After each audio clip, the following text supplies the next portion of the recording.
Di nava Kurdadan gelek meşhûr e dibêjin Rostemê Zal. Rostemê Zal pehlewan e. Gelo li Kêdirê malbata wî, gundê wî, cihê wî di kîjan dewrê de jiyaye çima dibên Zal. Zal bi mana çi ye? Gelo Zal bavê wî ye, kalê wî ye, navê bapîrkî wî ye, şohreta wî ye.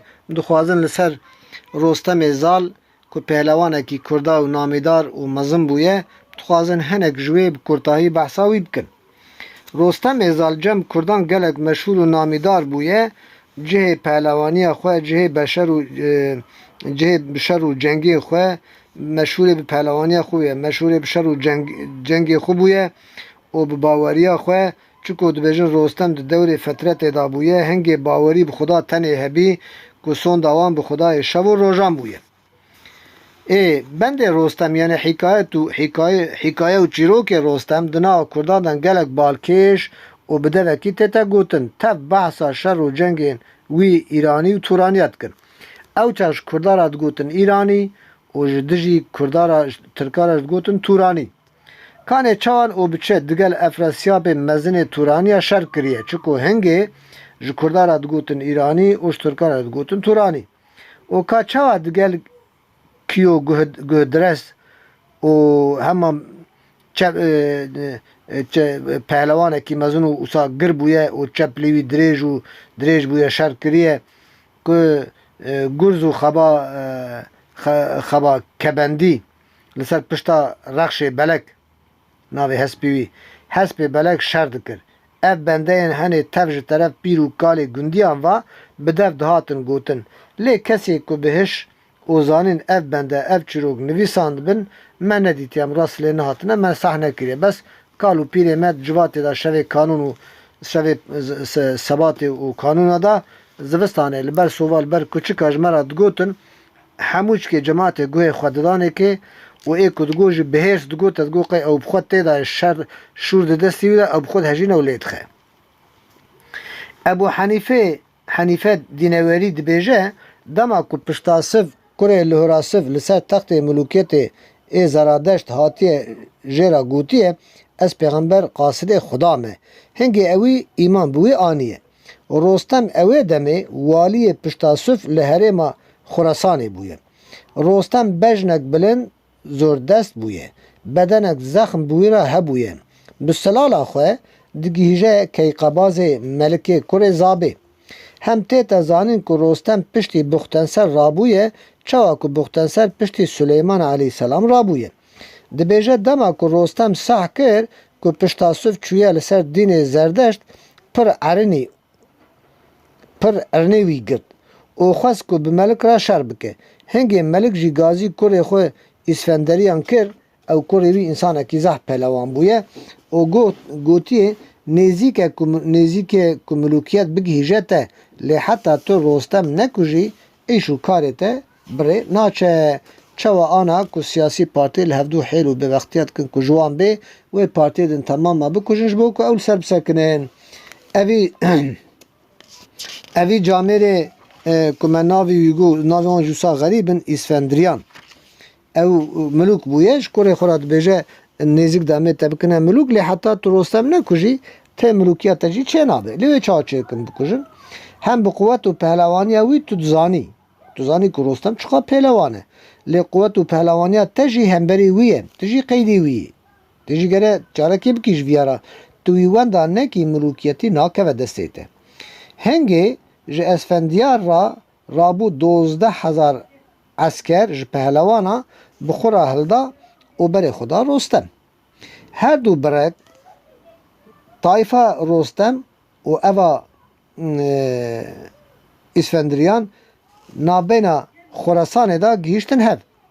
Lê Esfendiyar gotî bila esker ji vî şerê terxan be. Bila esker şer nekin. Bes ez û tu şer bikin. Kî bikare hevalê xwe bikuje bila dest dayîne li ser eskerî wî. Bi vê gotinê her dukan qîma xwe anîn û pişa Rostem Esfendiyar kuşt. Piştî ku bavê wî kuştina wî sah kir, nexweşiyê girt, ew bi wê nexweşiyê mir. Behmenê kurê İsfendiyar kete li ser textê milûkiyetê. Dibêjin piştî ku Rostem zivirî Sicistanê yani Xurasanê di demek hindik da ew jî dimire. لی مسعودی دبیجه پشتی که ملوکیت گیشته بهمن کوری اسفندیار بهمن بوی را شرط که حتی که رستم و باوی وی دستان کشن. دو گمان من ده دناف خلقه ده کتید بجن رستم زاله اگر اف گوتن درست به باور کی بناو کالکی خو هاتیه ناف کرن کد گیجه کیقباز کوری زابه هنگی هاتیه گوتن رستم زابه یعنی رستم زاله. رستم زال ده تاریخ 2050 دا لباجار تهران هیکل وی ده خانی کی مزن فرد آبو اسکر لبری نوبتچی هبون مرو بلیتا خود بری و مرو چو هندر هیکل رستم زال مرو لوی داره زیارت کر و پیرا فوتراف دکشان اب خوشی چون باوی هیکلی me pêra fotoğraf kişan. Eva Rostem Zal hikayewî ev bi kinahî Kurd e û ji xelkê ji Kurdistana Îranê ji Kurdê Îranê. Eca gelo Selmanê Farisî jê em hinkî behsa wî bikin ma nabe. Selmanê Farisî di eslê xwe de Kurd e ji Kurdistana Îranê ji bajarê Esbahanê ku jê divin Hespaxan e. Çima gotine Selmanê Farisî? Çunkî wê demê ev herêm ku Esbahan Hemedan و نهاوند و آذربایجان بن دستی ایران دا بویه. هم جوه هرم ردهاتا گوتن فهله پهله چواکو مبورادی.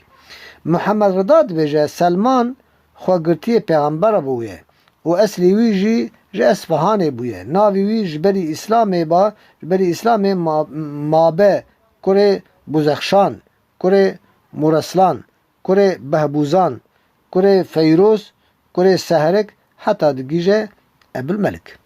هم جبری که مسلمان نبویی مجوسی بویه و چافدار آگر بویه. پشتی که مسلمان بویه بشتار حرب خندقی بویه و دوی دما که مشرک یهودیان یکیتیا خو کرن که 10,000 اسکران و رادان لسر مدینه منور و اسکر مسلمان جی 3,000 بونه. حتی که هنکا جی اهل مدینه بریار خودان که او خواه لمال خدا بپارزن لی گوتن آوان نهاتا قبول کرن. هنگی سلمان اشارتی بال پیغمبر وکر او گو اول پیشیا مدینه خندکی امی وکن بکولن گوتیا رسول دما که ام لارد فرسی لارد فارسا و دجمن ما لسر مدا دهاتن ملبر خدا خندک ودکر و او نیزی خندکی دبون نکاربون در باز ببن و موان دکشتوت قلان. حتی که مهاجر و انصاریان هر یکی گوت بلا سلمان جمبه لی پیامبر گوت سلمان منا اهل البيتي سلمان جموج اهل بيته و او خندق بزراعا بقاسي 2500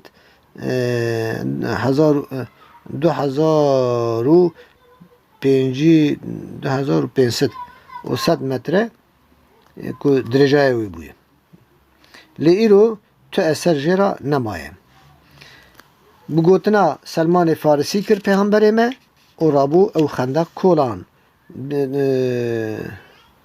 که بله 2 کیلو و 2 کیلو نیف بویه. بله اجا یک جوان صحابیه حوال سلمان ناویوی گاوانه ناویوی گاوان بویه حوال پیغمبر بویه. گاوان کره فیمون باوی میمون کردی بویه پشتی که قصد مدینه کر و مسلمان بو هنگ پیامبر ناوی وی دانی جابان گوگه حرفی به عربی تنه راو ناوی وی دانین چه دانین جابان چون دو لغت عربانه 5 حرف کردی تننه گ و ج پ چه وانه تنن هم جبر کل سر زمان وان گراند هات گوتن جابان و چما ناوی کره خود دانی میمون چکو بدین اسلام پیروز و مبارک بویه. آلوسی تفسیر خدا لسر صورت فتحه پشتی که گفتگویان لسر اصل کردان دکه دبیجه کرد گلک زور و چلنگن پر قنج و جوان رابونه حتی که صحابه جوان رابونه که ده حوین صحابه گابان و سلمان فارسی و دبیجه ابن حجر کتاب خدا جوها گوتیه دبیجه یک اصحاب پیامبر جابان باو میمون کردیه.